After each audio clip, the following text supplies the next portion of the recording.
School college ક્યાં સુધી રહ્યું તમારું? મારું લગભગ હું છે ને SY BCom પહોંચ્યો હતો, પણ પછી પિક્ચરો સ્ટાર્ટ થઈ ગયા એટલે સ્વાભાવિક હતું કે પછી ભણવામાં કોણ જઈને ક્લાસ અટેન્ડ કરે ને એવા બધા વિચારો આવે. જે એક બાજુ શૂટિંગો ચાલતા હોય, હું ટીનેજ હીરો તરીકે મનડાનો મોર નામની ફિલ્મ કરી હતી, હું એમાં લાગી ગયો એટલે SY BCom સુધી હું આમ કહેવાય. તો પહેલી ફિલ્મ કઈ કરેલી તમે? એઝ અ ચાઇલ્ડ એક્ટર તો સાહેબ વણઝારી વાવ, કનોડિયા ફિલ્મ્સની પપ્પા હીરો, એમાં એમનો બાળપણનો રોલ હું કર્યો. મોનાબેન, તમારું એજ્યુકેશન ક્યાં સુધી રહ્યું? એ તો પૂછતા જ નહીં. હવે કહી દે ને, કંઈ વાંધો નહીં, હવે લગ્ન થઈ ગયા, હવે કંઈ નહીં.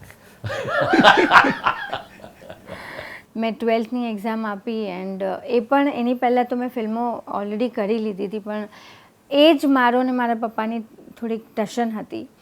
પપ્પાનું એમ કહેવું હતું કે એજ્યુકેશન પૂરું કરીને તારે જે કરવું એ કર, અને મારી જીદ હતી કે મારે એક્ટિંગ જ કરવી છે, મારે એક્ટ્રેસ જ બનવું છે, અને મને ચાન્સ મળ્યો છે તો મારે એ ઓપોર્ચ્યુનિટી જવા નથી દેવી.